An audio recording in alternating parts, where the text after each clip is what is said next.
السلام علیکم دوستو، معلوماتی دنیا میں خوش آمدید۔ حضرت جنید بغدادی رحمۃ اللہ علیہ کو اپنے ایک مرید کے ساتھ بے انتہا محبت تھی،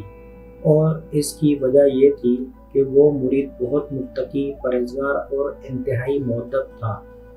آپ رحمۃ اللہ علیہ کی اس مرید کے ساتھ یوں قلبی وابستگی اور لطف و عنایات کو دیکھ کر دوسرے مریدوں کے قلوب میں رشک پیدا ہو گیا، اور وہ آپس میں باہم گفتگو کرتے کہ اس مرید میں جانے کون سی ایسی بات ہے کہ مرشد پاک کی اس پر خصوصی نگاہ کرم ہے،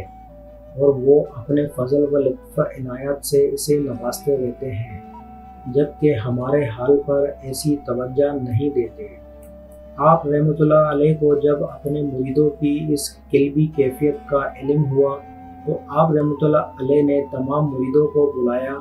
اور انہیں ایک ایک مرغ اور ایک ایک چھری دی اور حکم دیا، تم سب اس مرغ کو ایسی جگہ لے جا کر ذبح کرو جہاں تمہیں دیکھنے والا کوئی نہ ہو۔ تمام مرید حضرت جنید بغدادی رحمۃ اللہ علیہ کی بات سن کر چل دیے، اور کچھ دیر بعد سب مرید آپ رحمۃ اللہ علیہ کی خدمت میں حاضر ہوئے، اور وہ سب اپنا اپنا مرغ ذبح کر کے لوٹے تھے۔ جب وہ مرید ان کے ساتھ نہ تھا جس پر آپ رحمۃ اللہ علیہ کا لطف و کرم خاص تھا، کافی دیر بعد وہ مرید واپس لوٹا اور اس کے ہاتھ میں زندہ مرغ موجود تھا۔ آپ رحمۃ اللہ علیہ نے وجہ دریافت کی تو اس نے عرض کیا، حضور مجھے کوئی ایسی جگہ نہ ملی